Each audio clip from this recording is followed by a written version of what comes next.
Alright, it's time to look at the spare tire. So the spare tire, can you guys see? Alright, you see. You get some light. Alright, now you see better.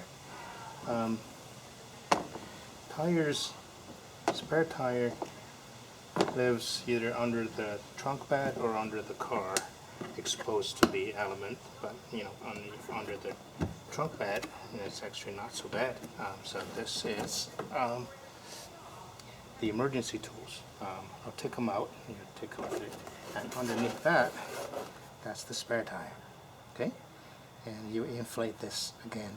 Inflate this at 60 psi, and it's important to inflate this to check the pressure, maybe on a monthly or bi-monthly basis. Usually, this thing doesn't lose air very quickly.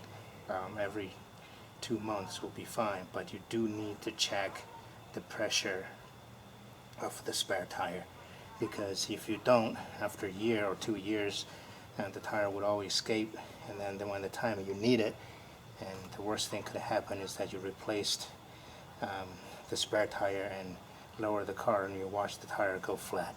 Alright, so that would not be pleasant. So let's look at the emergency tools. I'll take them out. Okay, so this is what you get in the emergency tools that usually they live together with or nearby the spare tire. So what you got is a jack. It's called a scissor jack, and then you got a tire iron. So what this guy does, you see it's got a big nut driver. So this is what it is it fits in the lug nut. Okay, it fits in the lug nut, and you use it to loosen or tighten the lug nuts. Right, and this piece, you wonder what this thing does, right? What this thing do to you. So what it is, you see the hole in here? You're not going to use your finger to turn to raise the jack. So you're going to do is you're going to put this hook. Let me just do this. You put this hook through the eye over here, and then let's see if I can demonstrate. Alright, now you use your two hands, you see, then you use it to turn. Let me put you down.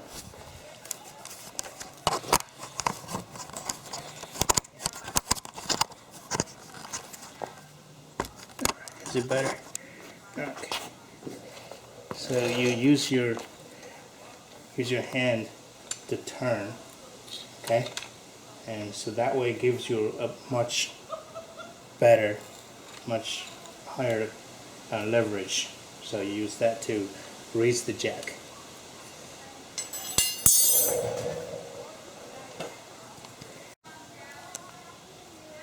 Now, in terms of where to place the scissor jack, so there usually are 4 designated jacking points.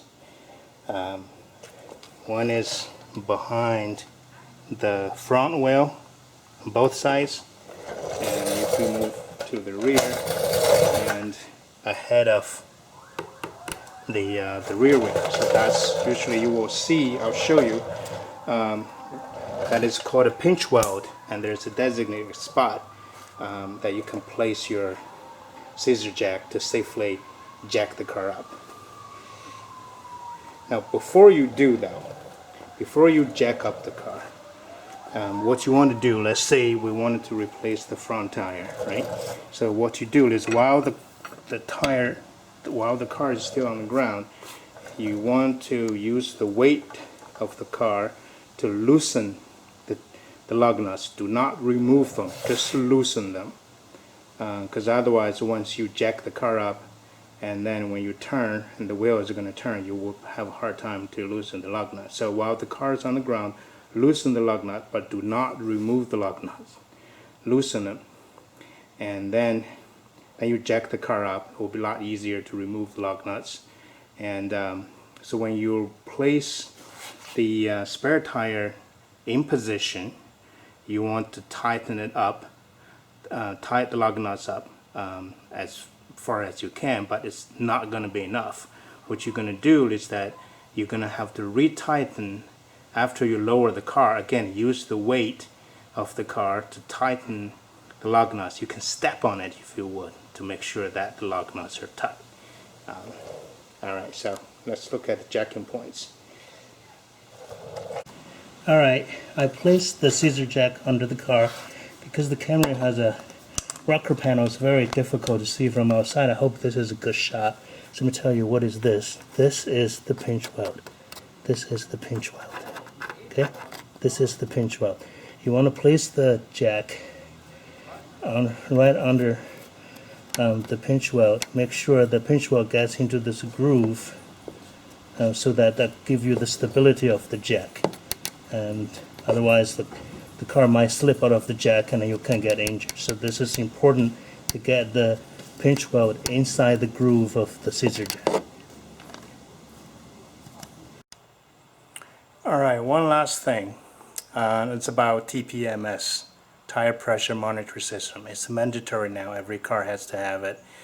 So if your tire pressure is low, usually it's a 4 to 6 psi lower than the designated pressure. So for example, for this camera it's 35 psi normal pressure, and if it goes down to 29 psi, the light on the dashboard would be on. So when you see that, don't be alarmed.